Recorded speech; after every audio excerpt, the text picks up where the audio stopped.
My name is Serena Waller, and at 19 years old, standing in my Marine Corps dress blues, I believed I had finally escaped hell.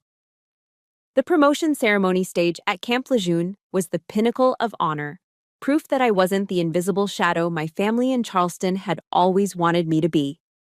But as my name was called, my stepbrother, Jacob, walked in. In front of my entire command, he rushed the stage and drove his knee into my stomach. The pain was searing, but it was nothing compared to the warm gush of blood that began to spread, staining my pristine white belt crimson. The child I was carrying, my tiny secret hope, was dying on the very stage of my triumph. Amid the dead silence, I looked to my mother, searching for salvation. She just stared at the floor. And then Jacob roared. She deserved it. She's a disgrace to this family. They thought they had killed my future. They didn't know they had just awakened a warrior.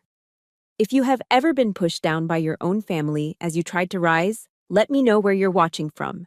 Hit that like button, and get ready for a story of betrayal and Marine Corps justice. The air in the base auditorium at Camp Lejeune was thick with pride. It was a tangible thing, something you could almost taste, a mix of floor polish, starched fabric, and the collective dignity of the United States Marine Corps. I stood at parade rest, my spine a steel rod, my shoulders squared.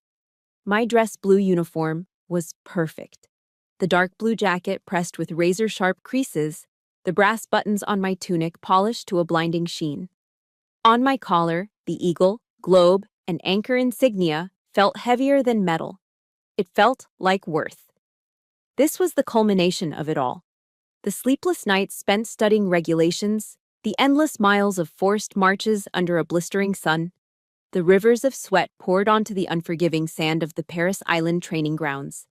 Every drill instructor's roaring voice, every grueling obstacle course had been a chisel, chipping away at the scared, unwanted girl from Charleston and revealing the Marine underneath. My stepfather, Harold, a retired Army colonel who saw the Marines as a lesser tribe, had always said I'd never make it. "You don't have the spine for it, Serena," he'd sneer over dinner. Now, here I was, about to have a new stripe pinned on my sleeve. Promoted to the rank of Corporal, Serena Waller. The announcer's voice boomed through the speakers. A wave of applause rippled through the audience of fellow Marines and their families. This was it. This was my identity. Something that was mine alone. Something no one could ever take away from me. As I began my crisp, measured walk toward the center of the stage, my eyes scanned the front row. I found my mother, Linda, seated next to Harold. I searched her face for a glimmer of a smile, a spark of pride for her daughter. All I received was a stiff, almost imperceptible nod. Harold didn't even look at me. His gaze was fixed on the American flag behind the stage, his jaw tight. A familiar pang of disappointment hit me, but I pushed it down. It didn't matter. This moment was still mine. But as I reached the commanding officer, a movement at the side entrance caught my eye. A ghost from my past hell had just materialized. It was Jacob. He wasn't in a suit or even a collared shirt. He wore faded jeans and a nondescript gray t-shirt, a deliberate act of disrespect to the ceremony, to my uniform, to everything this moment stood for. He slouched against the doorframe, his arms crossed, a contemptuous smirk twisting his lips. He scanned the room, then his eyes locked onto me.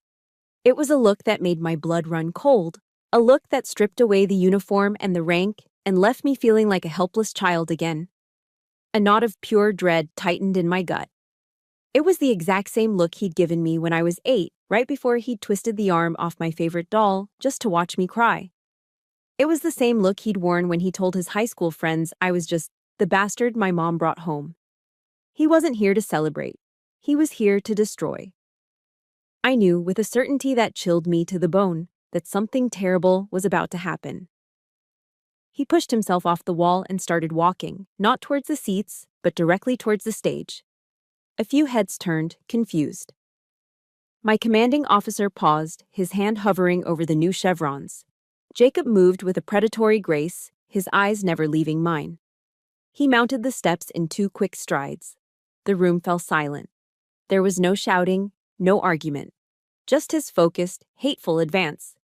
Time seemed to warp, stretching and thinning until all I could hear was the frantic pounding of my own heart against my ribs. Then, it happened. His motion was brutally efficient. There was no shove, no preamble. He closed the last few feet between us and drove his knee, hard, into my abdomen. A guttural oof sound escaped my lips as the air was violently forced from my lungs. The pain was immediate and blinding. A white-hot explosion that felt like an iron fist crushing my insides. My vision swam with black spots. My knees buckled and I crumpled to the polished floor, my formal white cover tumbling from my head and rolling away. Then came a new sensation. A sickening, warm wetness spreading through the fabric of my uniform. I looked down. A dark stain was blossoming against the pristine white of my ceremonial belt, a horrifying crimson flower. It wasn't just blood. It was my future, my secret, my tiny, fragile hope, spilling out of me and onto the stage of my greatest achievement. Through the haze of pain, my eyes desperately sought my mother. Help me. Please. She sat frozen, her face a blank mask. And then, in a move that was infinitely more cruel than the physical blow, she turned her head, her gaze dropping to stare intently at the floor. She had abandoned me. At my side, I saw Harold. He wasn't looking at Jacob with rage. His hands were clenched into tight fists, his knuckles white, his expression one of pure fury. Directed at me. He was angry that I had caused this scene. A collective gasp went through the auditorium, a wave of shock that was quickly swallowed by a stunned, heavy silence. In that silence, every eye was on me. The fallen Marine. The spectacle of shame. The pain of the attack was immense, but the humiliation was a physical weight, pressing me down, suffocating me. Then Jacob's voice, a triumphant roar that shattered the stillness, echoed through the hall. She deserved it. She's a disgrace to this family. Before the words had even finished echoing, a figure moved with disciplined speed. General Thorne, the base commander, strode to the front of the stage. He didn't spare Jacob a single glance. His eyes, sharp and clear, were fixed first on me, then on his subordinate officers. His voice wasn't a shout, but it cut through the tension with the cold authority of steel. This is an assault on a United States Marine on active duty. Military police, apprehend the suspect and secure the scene. Every word was deliberate, powerful. The MPs moved instantly, converging on a stunned Jacob. General Thorne's gaze returned to me, his expression unreadable, but his voice unwavering. And get a corpsman up here now. We have a Marine down. A Marine down. Not a disgrace, not a family problem. A Marine. In that moment of absolute betrayal from my own blood, that one phrase from a stranger was a lifeline. It was a declaration that I belonged to a different family now. A family that did not turn away. A family that, under the code of Semper Fidelis, was always faithful. And they were about to prove it. The sterile white of the hospital room was a blank canvas, and against my will, memory began to paint. The rhythmic beep of the heart monitor was a cruel metronome, counting out the seconds and dragging me back to a time when hope, not pain, was the thing that made my chest ache. The attack on the stage hadn't just broken my body, it had shattered a lock on a room in my mind I had tried so hard to keep sealed. A room filled with the ghosts of every humiliation that had led me there. The most vivid ghost was from my high school graduation day. I had been named valedictorian, the #1 student in a class of over 400. For months I'd poured my soul into that achievement, fueled by an almost desperate need to create a success so undeniable, so public, that even my stepfather, Harold, would be forced to acknowledge it. I spent countless nights hunched over my desk, rewriting my commencement speech until every word shone. I wanted it to be perfect. For them. For me. I'd used the money from my part-time job at a local bookstore to buy a simple white dress. It wasn't fancy, but it was mine. It was clean and bright and felt like a fresh start. Standing on that podium, looking out at the sea of faces, I saw my mother dabbing at her eyes with a tissue. For one fragile, foolish moment, a spark of hope ignited in my chest. I thought, this is it. This is the time it changes. I believed that my achievement was finally big enough for them to see me, truly see me, past the long eclipsing shadow of my stepbrother, Jacob. That hope lasted for the duration of the car ride home. When we pulled into the driveway, I saw the party was already in full swing in our backyard. But something was wrong. The balloons tied to the deck railing weren't the school colors of blue and gold. They were green and silver, the colors of Jacob's varsity football team. A massive banner was strung between two oak trees, and in huge, professionally painted letters, it read, "Congratulations to our future champion." My heart sank. Harold, a beer in hand, had his arm slung around Jacob's shoulders. He was holding court with a group of his friends, his voice booming across the yard. "Full ride scholarship, I'm telling you. The scouts are already calling. My boy is going to be a star." All the attention, all the energy, all the pride in the yard was a vortex swirling around Jacob. And me? The valedictorian? My mother gently took the folder with my speech from my hands, set it on a side table, and then pressed a heavy plastic tray into them. "Serena, honey, could you take some drinks around? The guests are getting thirsty." Just like that, in my simple white dress of hope, I was demoted from the guest of honor to the catering staff at my own graduation party. As I navigated the crowded lawn with a tray of sweating glasses of fruit punch, the cloying, sweet smell suddenly transported me to another time, another party, another, far worse, humiliation. The memory hit me with the force of a physical blow. It was Thanksgiving, 2 years earlier. The whole extended family was there. The dining room table was gleaming, laden with the classic American feast: a golden brown turkey, stuffing, mashed potatoes, and the deep, rich red of my mother's famous cranberry sauce. I had just served myself a slice of turkey when Jacob, sitting across from me, leaned forward. He didn't say a word. He just locked his eyes on mine, a slow, malicious smirk spreading across his face. And then he did it. He hawked and spat, a thick, disgusting glob of saliva that sailed across the table and landed squarely on the turkey on my plate. The sound it made, a wet, revolting smack, turned my stomach. I froze, my fork halfway to my mouth, every muscle in my body paralyzed with shock and disgust. But the most horrific part wasn't the act itself. It was the reaction. Harold, seated at the head of the table, saw the whole thing. He let out a great booming laugh that shook his entire body. "Just adding a little flavor, Serena," he roared, wiping a tear of mirth from his eye. "Eat up." He thought it was the funniest thing he'd ever seen. My mother's face went pale. She shot out of her chair and snatched my plate, but not to confront Jacob. She leaned down, her voice a frantic, urgent whisper in my ear. "Don't make a scene, Serena. For God's sake, just let it go." She was more terrified of a social disruption than she was outraged by her son's vile degradation of her daughter. She threw the plate in the kitchen trash and told me to just eat the side dishes. The memory was so visceral it made me shudder there in the backyard, causing the glasses on my tray to rattle. As if on cue, Jacob and his football buddies swaggered past me. He didn't even look at me. He just jutted out his hip, a casual, deliberate motion that sent my tray tilting. Bright red punch cascaded down the front of my white dress. "Oops, clumsy," he sneered, flashing the exact same smirk from that Thanksgiving. He didn't stop walking. Harold saw it from across the lawn. His voice cut through the party chatter, sharp and annoyed. "Serena, get that cleaned up. Don't you dare ruin your brother's party." Your brother's party. I stood there, frozen, dripping in red punch that looked like blood against the white fabric. And in that moment, I understood. The spit, the punch, it made no difference. In their eyes, I was not a person to be celebrated. I was just something to be stained, something to be spoiled, a background character whose only purpose was to make their golden boy shine brighter. The stain wasn't an accident, it was my designated place in the family portrait. If you know exactly what it feels like to have your biggest accomplishment treated like it was nothing, hit the like button for every person out there who has felt invisible.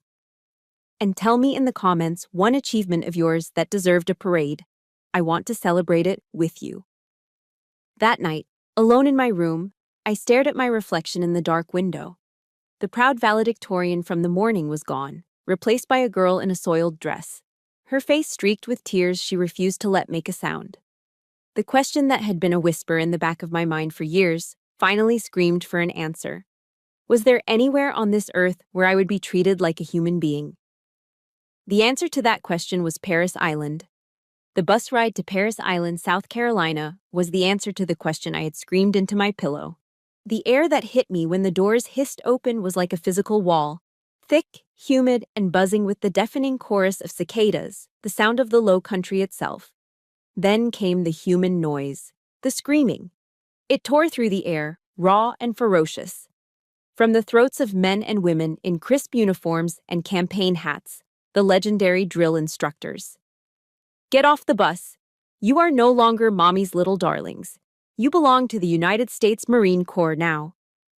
Yellow footprints were painted on the asphalt, and we were ordered onto them, our civilian lives ending the second our sneakers touched the paint.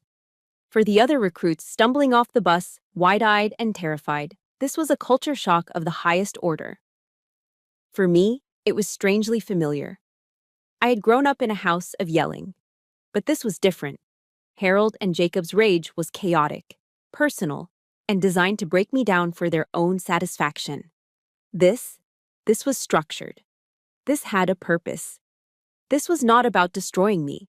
It was about forging me into something new. The days that followed blurred into a relentless cycle of deconstruction and reconstruction.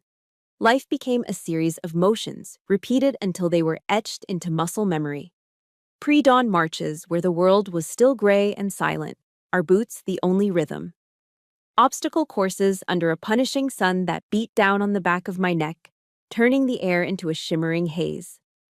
Hours spent in the sweltering armory, disassembling and cleaning my rifle until my hands were raw and blistered, the smell of gun oil permanently ingrained in my skin.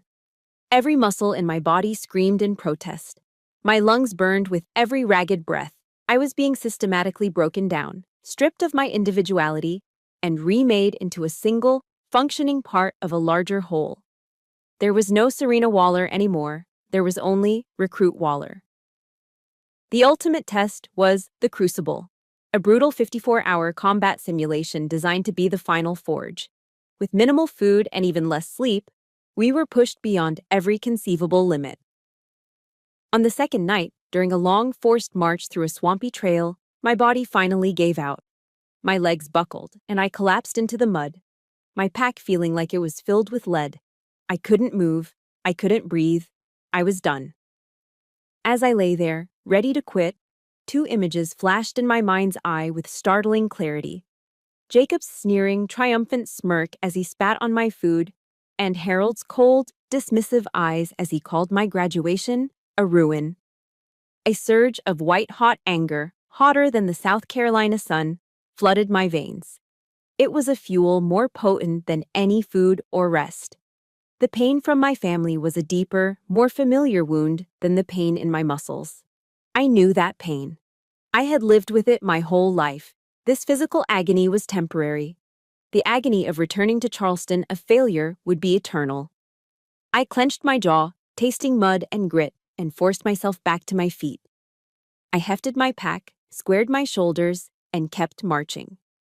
The past I was running from had just become the engine that propelled me forward.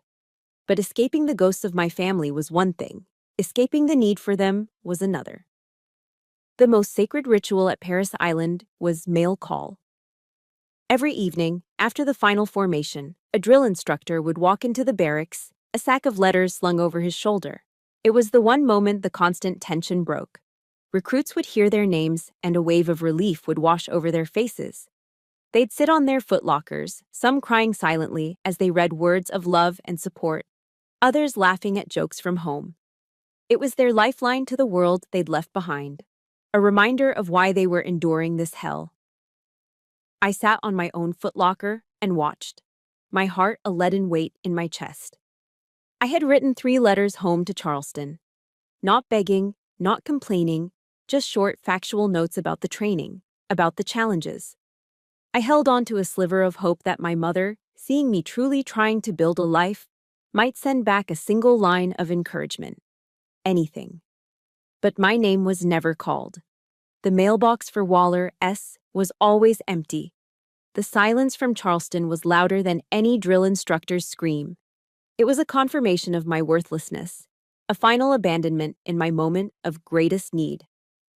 One evening, a tough-as-nails drill instructor, Gunnery Sergeant Reyes, a Hispanic woman with eyes that could bore through steel, noticed my solitary vigil. She'd been watching me for weeks. After mail call was over and the sounds of quiet sobbing and rustling paper filled the barracks, she walked over and stood before me. She didn't yell. She spoke in a low, measured voice that cut through the noise. "Waller," she said, "the family you're looking for isn't out there." She gestured vaguely towards the world beyond the base. "It's right here." She nodded towards the other recruits, my platoon sisters, who were sharing cookies from home and reading letters aloud to each other. "Look at the sisters by your side. This is your family now."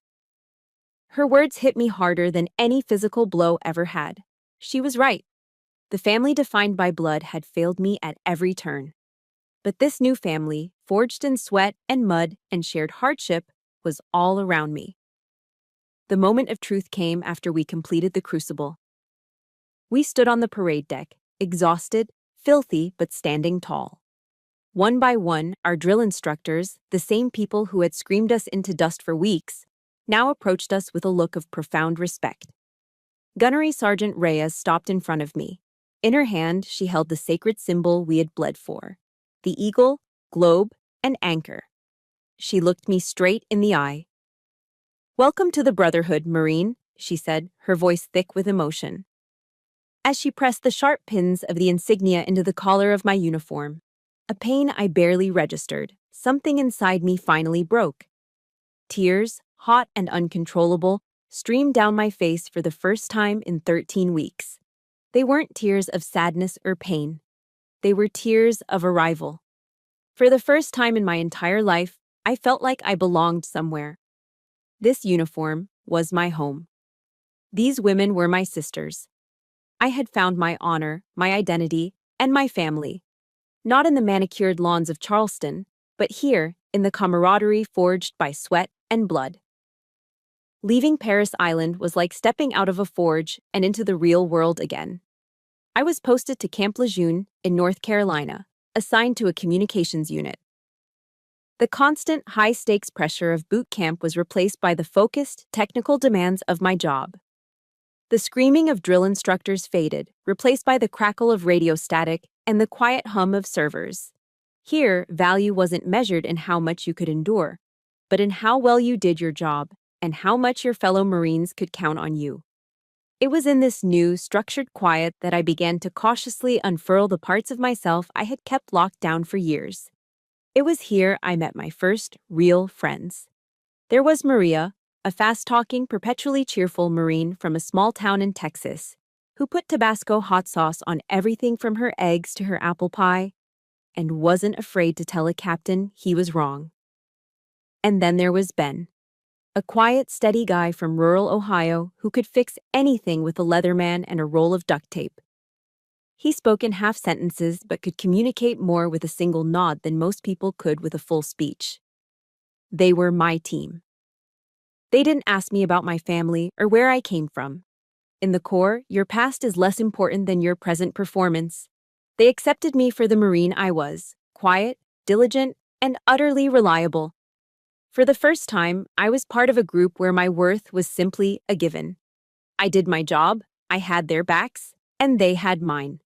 It was a simple, clean transaction of trust, and it felt more like home than my actual home ever had.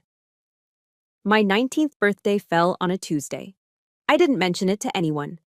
Birthdays in Harold's house were a non-event for me, usually forgotten, because they coincided with one of Jacob's football games or some other, more important family matter. I expected the day to pass just like any other: morning PT, a 12-hour shift, and then back to the barracks. That evening, when I pushed open the door to my barracks room, it was pitch black. The light switch didn't work. My Paris Island training kicked in instantly.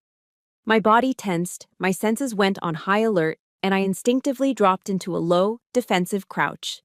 My mind raced through threat assessments. Suddenly, the lights flickered on. Standing in the middle of the small room were Maria, Ben, and a half-dozen other Marines from our unit. They were huddled around a cardboard box from the local pizza joint and were in the middle of a terribly off-key rendition of Happy Birthday. I just stood there, frozen in my defensive stance, blinking in the sudden light like a startled animal.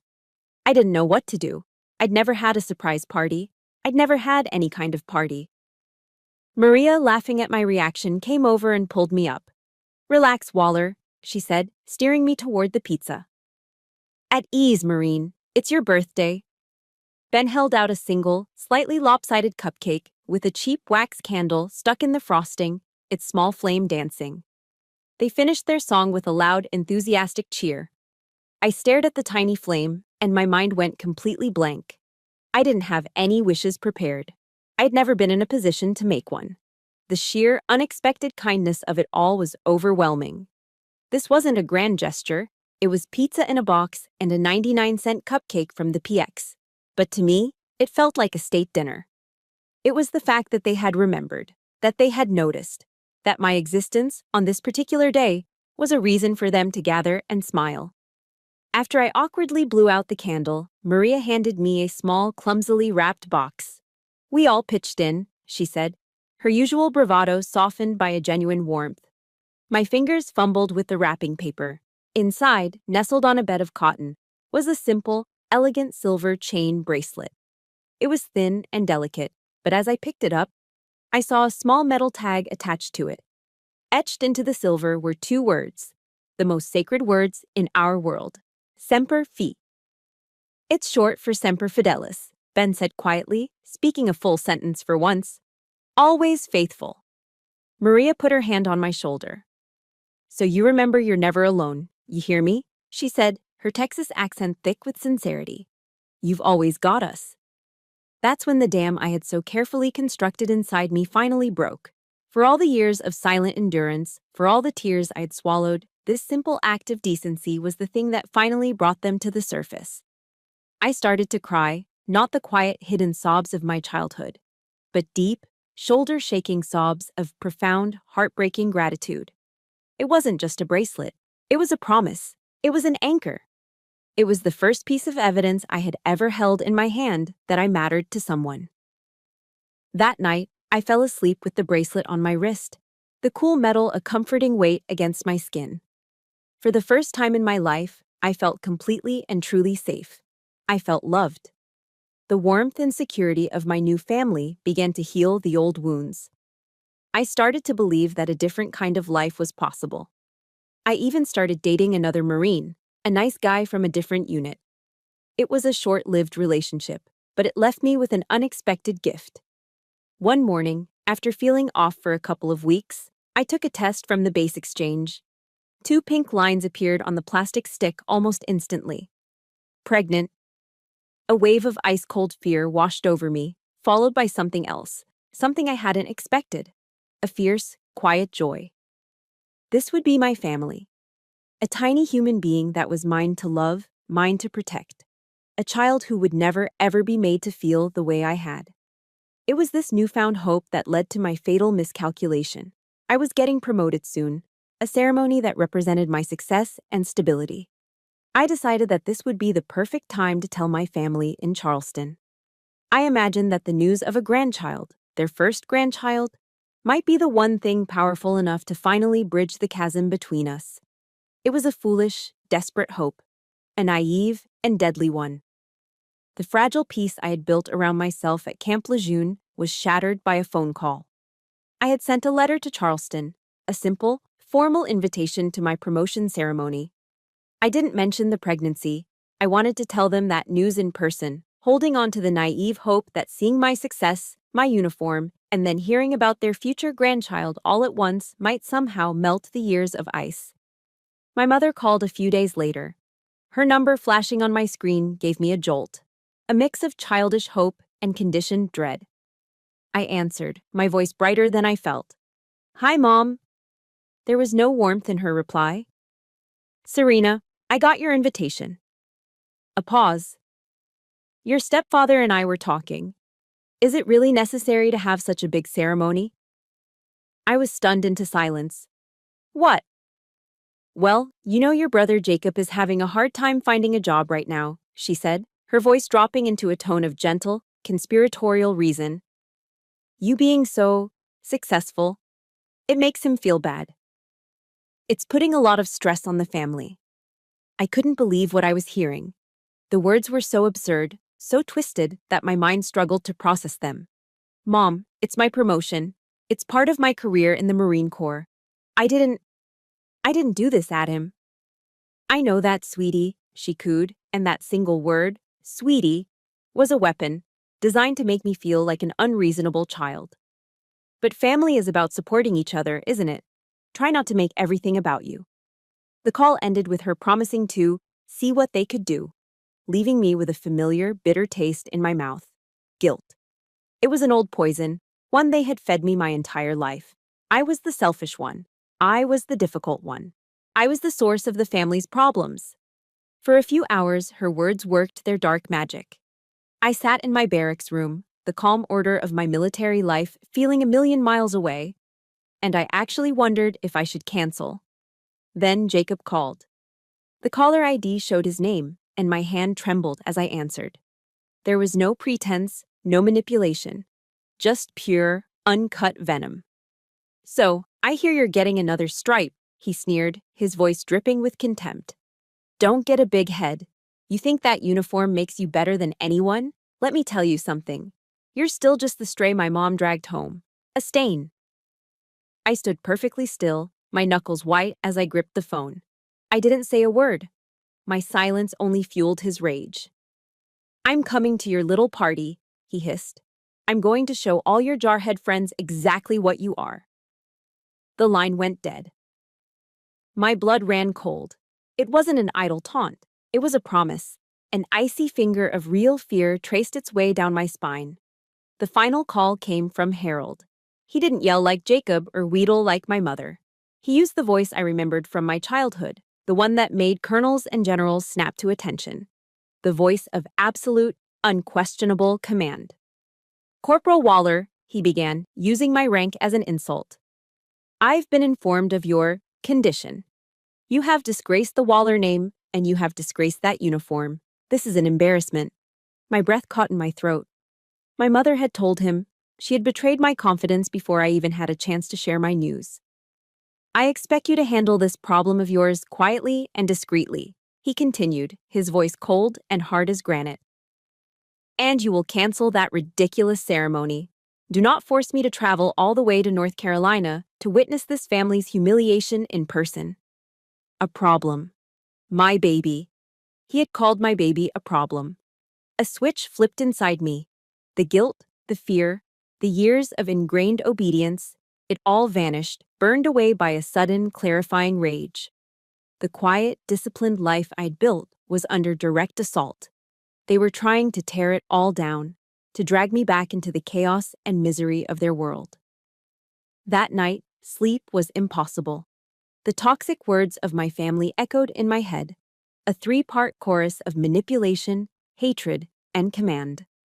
I sat on the edge of my bunk in the dark, the weight of their combined assault pressing down on me. I glanced down at my wrist. The silver of the Semper Fi bracelet caught the faint moonlight coming through the window. You are not alone. Maria's voice. This is your family now. Gunnery Sergeant Reyes's words. They were right. I was not that scared little girl anymore. I was a United States Marine. And a Marine never goes into a fight unprepared. My mind flashed back to a lesson from intelligence training at boot camp. Your best weapon, the instructor had said, is credible evidence. Information is ammunition. The next morning, I felt a cold, hard resolve settle in my gut. After my shift, I took a bus off base to a strip mall in Jacksonville. I walked into an electronics store and bought a small, powerful digital voice recorder, the kind journalists use. Then I went to a cell phone kiosk and had them install a call recording app on my phone, one that activated automatically. Walking back to the base, the weight of the small device in my pocket felt significant. It felt like the cold, reassuring weight of a weapon. I didn't know exactly how or when I would use this ammunition. But I knew one thing with absolute certainty. I was done being a silent victim. I was done letting them control the narrative. From this moment on, every word they used against me would be recorded. Every threat, every lie, every manipulative whisper. The war had begun. In the few days leading up to the promotion ceremony, I tried to build a wall around my mind. I focused on my duties, the familiar, grounding rhythm of work. I went to the chow hall for dinner with Maria and Ben, letting their easy banter wash over me, trying to soak in the normalcy, the simple peace of their friendship. They could tell something was wrong. My smiles were tight, my shoulders tense. Ben, in his quiet, observant way, finally broke the silence one evening over a plate of Salisbury steak. "Everything okay, Waller?" he asked, his eyes full of a concern that was all the more powerful for its rarity. I forced a shrug, pushing mashed potatoes around my plate. "Just family stuff," I mumbled, the words feeling heavy and inadequate. Maria reached across the table and squeezed my hand, her grip firm and reassuring. "Hey," she said, her usual boisterous energy softening. "You remember what we told you? We're your family here. You got us." Her words were a small shield, a momentary reprieve from the anxiety that was coiling in my gut. But even with their support, I couldn't shake the feeling of impending doom. The storm was coming. It broke the night before the ceremony. My phone rang, and my mother's name lit up the screen. I let it ring twice before answering, my heart hammering against my ribs. This time, her voice wasn't manipulative or cloying. It was raw, undiluted panic. "Serena, listen to me. Jacob is on his way there. He left a few hours ago. He's furious, Serena. Please, for my sake, call your commanding officer. Tell them you're sick. Just cancel the ceremony. Please." A cold, hard calm settled over me. The fear was gone, replaced by something solid and unyielding. "No, Mom," I said, my voice even. "I'm not canceling. I earned this." Her panic dissolved into hysterical, wheezing sobs. "Why are you so stubborn? Why do you have to be so difficult? He's your brother. He's just a little hot-headed, that's all. You're going to ruin his future. You're destroying this family." Hot-headed. The phrase echoed in the chambers of my memory, unlocking a flood of buried images. I took a slow, deep breath, the air feeling sharp in my lungs. My voice, when I spoke, was dangerously quiet. "Mom," I began, the words measured and precise. I was 14 when his hot head pushed me down a flight of stairs and sprained my wrist. I've spent 19 years being shamed and humiliated by his hot head. Right now, I'm carrying your grandchild, and you are on this phone begging me to hide, to run away, to protect the man who has threatened both me and this baby." A choked, desperate sound came from her end of the line. But he's Harold's son." That was it. That was the line. The final, clarifying truth. It wasn't about me, or Jacob, or even the baby. It was about him. Harold. The patriarch, the commander, whose golden boy could do no wrong. In that moment, something inside me didn't just break. It vaporized. The last lingering thread of hope for a mother's love, a hope I didn't even know I was still clinging to, turned to ash. There was no grief. There was no sadness. There was only the clean, cold emptiness of space, a void where a heart used to be. My voice when I spoke again was sharp and final. "Enough," I said. "I've heard enough." I ended the call. The silence that followed was absolute. I walked into the small bathroom, my movements stiff and robotic, and flicked on the light. I stared at my reflection in the mirror over the sink. I expected to see a scared, tear-streaked girl on the verge of collapse. But that's not who was looking back at me. The woman in the mirror had eyes that were not afraid. They were cold, hard, and blazing with a fire I had never seen before. Her jaw was set, her back was straight. I wasn't looking at Serena Waller, the victim. I was looking at Corporal Waller, United States Marine. And in that instant, I realized the fatal miscalculation they had all made. For years, they had treated me like prey, like a timid sheep to be herded and tormented for their amusement. They had cornered me, pushed me, and threatened me. thinking I would eventually just lie down and break. They never realized they weren't cornering a sheep. They had just backed a wolf into a corner. If you have ever had a moment in your life where you finally said, "Enough is enough," hit that like button to stand with everyone who found their strength. And if you believe I made the right choice, comment with a simple warrior below. I want to know you're with me. My hand reached for my phone, steady and sure. There was no hesitation, no second guessing. I scrolled through my contacts, bypassing Maria and Ben, bypassing everyone in my chain of command. I went straight to the top. I found the number for the office of the commanding general of the base, General Thorne. I knew it was an incredible breach of protocol, a leap over a dozen ranks. But this was an extraordinary situation. This was no longer a family squabble. This was a direct threat against a Marine on his base. I wasn't going to wait to be a casualty. I was reporting an imminent threat. The battle was coming, but it would be fought on my terms. The call from General Thorne's office came the morning of the ceremony. It was delivered by a stern-faced gunnery sergeant, and it was a summons, not an invitation. My heart hammered against my ribs. I had broken the chain of command in the most dramatic way possible. I had leaped over captains, majors, and colonels to get to the top. I walked across the base to the command building, my back ramrod straight, my mind preparing for a formal reprimand, or worse. General Thorne's office was exactly as you'd imagine, large and imposing, the walls adorned with commendations, ceremonial swords, and the proud flags of the United States and the Marine Corps. He wasn't sitting behind his massive mahogany desk. He was standing by the window, looking out over the parade grounds. He turned as I entered, and his expression wasn't angry. It was serious, unreadable. He gestured to one of the leather chairs in front of his desk. "Sit down, Corporal." I sat, my hands clasped tightly in my lap to keep them from shaking. "Corporal Waller," he began, his voice calm and even. "Report." It wasn't a question. It was a command. And my training took over. All the fear and emotion drained away, replaced by the focused clarity of a mission briefing. I delivered the report concisely, factually, without a tremor in my voice. I detailed the history of abuse, the pattern of manipulation, and the direct threats that had been made against me and my unborn child. I spoke not as a daughter, but as a Marine, reporting a clear and present danger.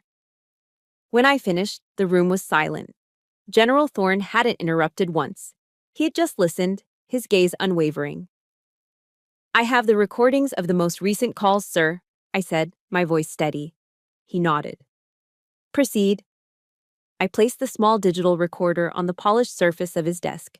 The wood felt cool and solid beneath my fingers. I pressed play.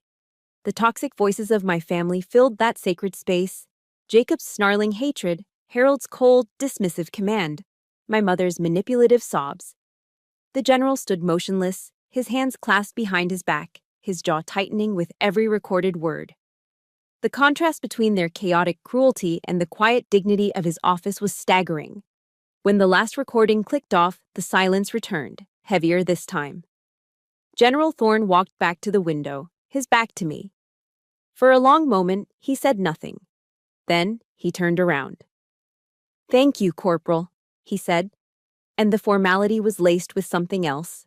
Respect. "You showed immense courage and foresight in gathering this intelligence." He began to pace slowly in front of the window. "Your family system failed to protect you. The Marine Corps will not." Those words hit me with the force of a physical blow. It was more powerful than any word of sympathy could ever be. It was validation.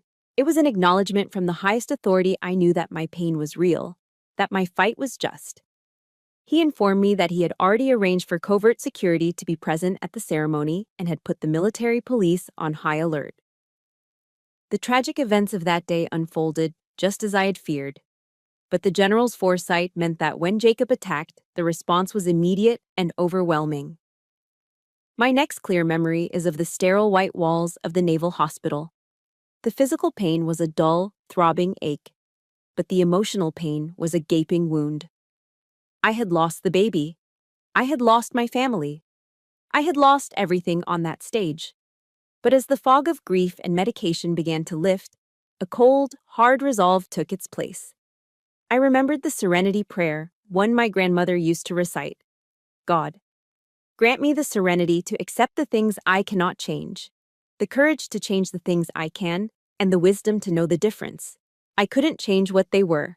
I couldn't change what they had done. But I could change what happened next. I asked Maria and Ben to bring my laptop from the barracks. With their quiet, unwavering support, I began the real work. I became a soldier preparing her arsenal.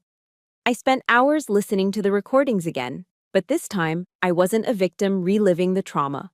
I was an analyst, a detective. I transcribed every call, timestamping each threat, highlighting every admission of past abuse. The process was agonizing. Every word was a fresh cut. But with every piece of data I logged, a sense of control began to seep back into me. I was no longer drowning in the chaos of their abuse. I was mapping it, defining it, turning it into a weapon. I wrote a detailed, chronological statement documenting every incident I could remember, from the broken doll to the spit on my Thanksgiving plate to the stolen graduation party.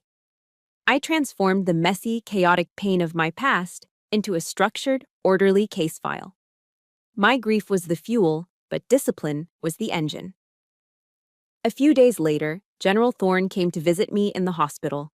He wasn't alone. With him was a woman in the crisp uniform of a Marine captain. Her collar bore the insignia of the Judge Advocate General's Corps, the JAG. She was sharp, with intelligent eyes and an air of confidence that was both calming and formidable. "Corporal Waller," the general said, "this is Captain Jessica Morales. She's one of our finest prosecutors." He paused, then added, "She requested to take your case personally." Captain Morales stepped forward and offered a small, knowing smile. It wasn't a smile of pity, it was a smile of understanding. "Serena," she said, dropping the formalities and making it clear this was more than just a case. "I've been where you are. My family didn't believe me either." She looked me straight in the eye, and in her gaze I saw a reflection of my own fire. "We're going to win this fight. Not as a lawyer and a client, as Marines." The court-martial was held in a formal, sterile room on base that smelled of old wood and institutional polish. It was a space built for cold, hard facts. An American flag and the flag of the Marine Corps stood proudly in the corner, their colors a stark, solemn backdrop to the drama about to unfold. I walked in, flanked by Captain Jessica Morales, my own posture mirroring the rigid straightness of the flagpoles. Across the room, I saw them. Jacob was at the defendant's table, dressed in an expensive-looking suit, a smirk playing on his lips. He looked confident, almost bored, as if this were just an annoying administrative hurdle. My mother and Harold sat in the front row of the gallery. Harold sat stiffly, his face a mask of indignation. My mother wouldn't look at me. She just stared at her own hands, twisting them in her lap. I took my seat next to Captain Morales. I was wearing my service Alpha uniform, the green jacket and khaki shirt, a suit of armor I'd earned. I felt its weight on my shoulders, a reminder of who I was now.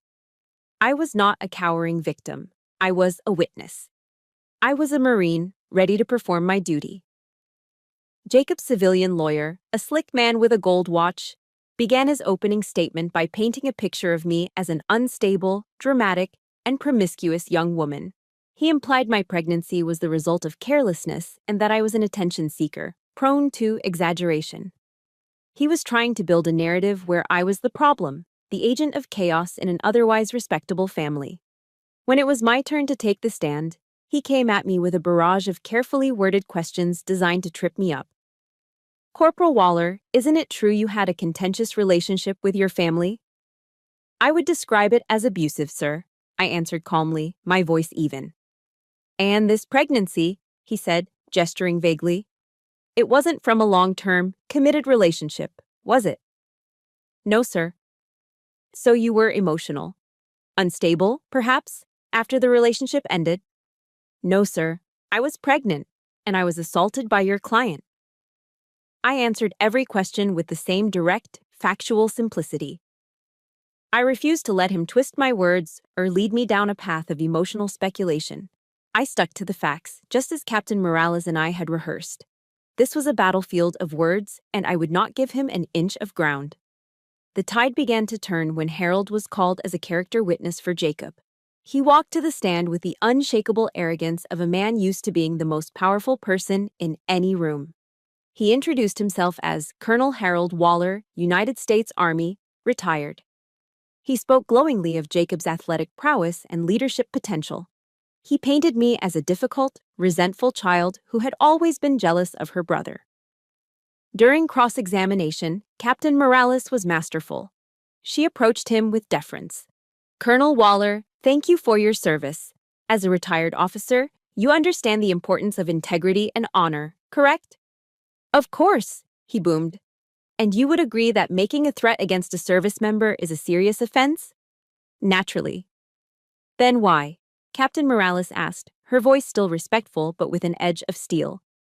"Did you call Corporal Waller and order her to handle the problem of her pregnancy and cancel the ceremony, a direct attempt to intimidate a witness and cover up a threat?" Harold's face turned a dangerous shade of purple. "I have no idea what you're talking about," he blustered. "Don't you?" Captain Morales said, turning to the panel. "Permission to play audio evidence file 3, Your Honor." The decisive blow, however, came when I was recalled to the stand. Captain Morales's questions were simple. "Corporal Waller, did your family contact you in the days prior to the ceremony?" "Yes, Captain." "Did they pressure you to cancel the event?" "Yes, Captain." "What did they say?" Jacob's lawyer shot to his feet. "Objection! Hearsay!" "Your Honor," Captain Morales said smoothly, "it's not hearsay if we have it on tape." She nodded to the tech sergeant. And then, the secret weapon was deployed. The recordings. Jacob's hate-filled voice, snarling that I was a stain and promising to expose me, echoed through the silent courtroom. Then came Harold's cold, commanding voice, calling my baby a problem and demanding I cancel the ceremony. And finally, my mother's tearful, manipulative pleading. The raw, undeniable toxicity filled the air, a poison cloud that choked out all of Jacob's lawyer's carefully constructed lies. I watched Jacob's face. The smug confidence drained away, replaced by a pale, slack-jawed shock. My mother hunched over, pressing her face into her hands, as if she could physically block out the sound of her own betrayal. The final witness was General Marcus Thorne. He took the stand with the quiet, immense gravity of a 4-star general. He described what he had witnessed at the ceremony, his testimony delivered in the clear, precise language of a military commander. He recounted the attack, Jacob's roar, and the state I was in when he reached me. Jacob's lawyer, desperate now, tried to cross-examine him. "General, isn't it possible you misinterpreted a simple family dispute?" General Thorne fixed the lawyer with a look of pure ice. "Counselor," he said, his voice low but carrying to every corner of the room, "I have served for 30 years in this corps. I know an assault when I see one. And what I saw on that stage was one of the most cowardly and dishonorable assaults I have ever had the misfortune to witness." His words landed with the finality of a guillotine. You could feel the entire case collapse. The panel of officers deliberated for less than 20 minutes. The foreman, a stern-faced colonel, stood and delivered the verdict. "On the charge of assault, this court finds the defendant guilty." The gavel slammed down, the sound cracking like a rifle shot in the silent room. Jacob crumpled in his chair, a strangled, guttural sob escaping his lips. My mother wailed. I didn't feel a surge of joy or triumph. There was no victory parade in my soul. There was only a vast, quiet, and profound sense of relief. The nightmare, at last, was over. There was no celebration after the verdict. No triumphant dinner, no popping of champagne corks. I walked back to my barracks room, the silence of the empty space wrapping around me like a heavy blanket. The war was over. I had won. But I felt hollow, an empty battlefield where victory and loss looked devastatingly similar. Justice had been served, but my baby was still gone. My family was shattered beyond repair. Captain Morales found me a few hours later, sitting on the edge of my bunk, just staring at the wall. She didn't offer congratulations. She just handed me a steaming styrofoam cup of black coffee. "This part is normal," she said, her voice gentle. There are casualties in every war, even the ones we win. Give yourself time to grieve what was lost. Her words gave me permission to feel something other than relief. The legal battle was over, but the war for my own healing had just begun. A request came the next day. My mother wanted to see me before she and Harold drove back to Charleston. I agreed to meet her at a small neutral coffee shop off base. I needed this meeting to be on my terms, away from the charged environments of the base or a home. She looked 10 years older than she had in the courtroom. The fight had drained her, leaving her looking frail and defeated. She started to cry before the waitress even brought our coffee, a torrent of words pouring out of her about how devastated Harold was, about how Jacob's life was ruined, about the shame this had all brought upon them. Not once did she ask how I was feeling. Not once did she mention the grandchild she had lost. Finally, her frantic monologue wound down. She looked at me, her eyes pleading. "I know you're angry, Serena," she whispered. "But if you had just been a little more yielding, it never would have come to this." I looked at my mother, the woman who had given me life, and I felt no anger. The fire of my rage had burned out, leaving behind only the cold ashes of a profound and infinite sadness. It was the sadness of accepting a final, unchangeable truth. She would never understand. She was a permanent resident of their world, a world where Harold's pride was the son, and Jacob was the heir apparent. "Mom," I said, my voice soft but firm, devoid of accusation, "I've been yielding my entire life." I reached across the table and placed my hand over hers. Her skin felt like paper. "I love you. I think I always will. But I can't live in their shadow anymore. I can't." That was the goodbye. The final boundary drawn not in anger, but in the quiet sorrow of self-preservation. I never saw Harold again. I didn't need to. Instead, I wrote him a letter. It wasn't long and it contained no blame. I simply wrote the truth. "Sir," I began, using the title he valued above all else. "You taught me that honor is everything to a soldier. I have tried to live by that creed. I chose to tell the truth, as difficult as it was, because it was the honorable thing to do. I hope that one day you'll understand that honor isn't found in hiding a wrong, but in facing it." I sealed the envelope and mailed it from the base post office. I didn't expect a reply, and I never got one. It wasn't for him. It was for me. It was the final act of closing a door, my own declaration that I was reclaiming the definition of honor for myself. It was the last verse of a poem I'd found and held onto, a lifeline in the dark, Invictus. I am the master of my fate. I am the captain of my soul. My final meeting was with General Thorne. I stood before his desk once more, but this time it was to submit my request for an honorable discharge. He reviewed the paperwork, his expression unreadable. Then he looked up at me, his eyes filled with a deep, paternal understanding. "You have served this corps with distinction, Waller," he said, his voice quiet but firm, "on and off the battlefield." "The Marine Corps gave me my strength, and it gave me justice, sir," I replied, my voice steady. "Now I need to find my peace." He nodded slowly. "Go find it, Marine," he said, the words both a release and a blessing. "You've earned it." Walking out of his office and into the bright North Carolina sun, I didn't feel like I was quitting. This wasn't a retreat. It was a conscious choice. For the first time, I wasn't running from a painful past. I was walking toward an unknown future. A future that wouldn't be defined by a uniform, or by a family's expectations, or by the ghosts of what I had lost. It would be a future I would build myself, one quiet day at a time. I moved to Arlington, Virginia.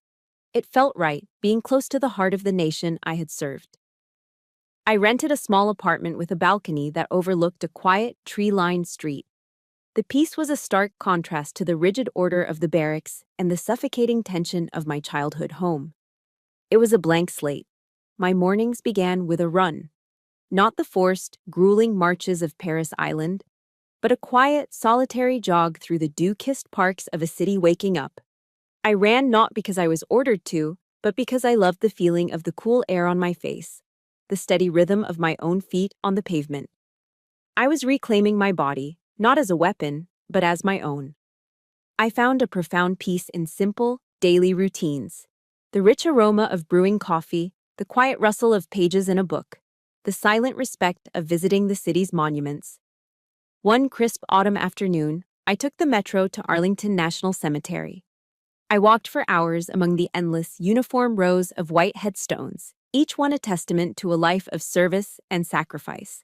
The scale of it was humbling. Standing there, surrounded by the quiet dignity of the nation's heroes, I felt a sense of honor that was purer and deeper than any I had known before. I wasn't there as a Marine. I was there as a citizen, a survivor, paying my respects.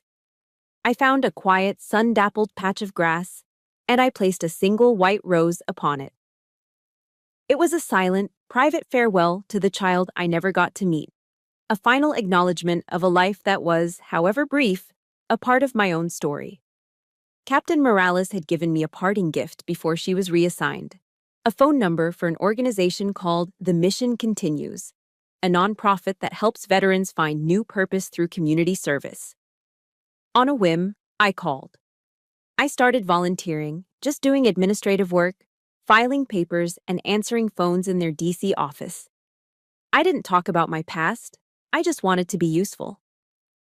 The office ran a support group for female veterans who had experienced trauma. I sat in on a few meetings, just listening from the back of the room. I heard stories of combat, of loss, of struggles to readjust to civilian life. I heard echoes of my own pain in their voices. One evening, the group facilitator, a kind-eyed former Air Force captain, looked at me. "Serena," she said gently, "would you like to share?" My heart hammered in my chest. But looking at the faces of the women around me, I saw not judgment, but a deep, shared understanding. For the first time, I told my story. The words came out haltingly at first, my throat tight with unshed tears. But as I spoke, I saw the women nodding. I saw tears of empathy in their eyes. And in that moment, I realized my story had a power I never knew. It wasn't just my pain anymore. It was a mirror, reflecting their own struggles back at them, showing them they weren't alone. It was proof that survival was possible. It was proof that winning was possible. My small role as a volunteer slowly grew. I became a peer mentor, then a group leader. I found that the greatest healing came not from forgetting my past, but from using it as a bridge to connect with others. The wounds I carried became the very tools I used to help others stitch their own lives back together. The ugliest, most painful parts of my life were being transformed into my greatest source of purpose. A few years later, an invitation arrived. It was a request to be the keynote speaker at a national conference for veterans. The thought terrified me, but I knew I had to do it. I walked onto that stage, not in the crisp uniform of a Marine, but in a simple dress. The auditorium was vast, filled with hundreds of faces. A spotlight blinded me, and for a terrifying second, I was back on that other stage, the one at Camp Lejeune. But this time, there was no fear. I took a deep breath and stepped up to the podium. The hall fell silent. "The last time I stood on a stage like this," I began, my voice clear and steady, amplified by the microphone, "I lost everything." I told them my story, all of it, not with the anger of a victim, but with the calm clarity of a survivor who had navigated the darkness and found her own way into the light. The story ends here, but my life did not. It began. This morning, I woke before the sun. I stood on the balcony of my small Arlington apartment, a warm mug of coffee in my hands. I watched as the first rays of dawn crept over the horizon, catching the iconic dome of the U.S. Capitol building in the distance and setting it ablaze with golden light. I can still feel the faint, silver line of the scar on my abdomen, a permanent reminder of the battle I fought. But it doesn't ache anymore. It's a part of my map, the proof that I was tested and I endured. I don't forget the past, but I am no longer its prisoner. I have redefined honor, loyalty, and family on my own terms. My name is Serena Waller, a Marine, a survivor, a warrior. And I have finally found my own dawn. Thank you for listening to my journey. My story is proof that our deepest wounds can become our greatest strengths, and that we all have the power to create our own dawn. If you're on a journey of healing, I see you, and you are not alone. Tell me in the comments one thing you are looking forward to in your own new day. I would be honored to read it. If this story gave you hope, please hit the like button and subscribe for more stories of resilience. Your support helps create this space where we can all heal together. Thank you.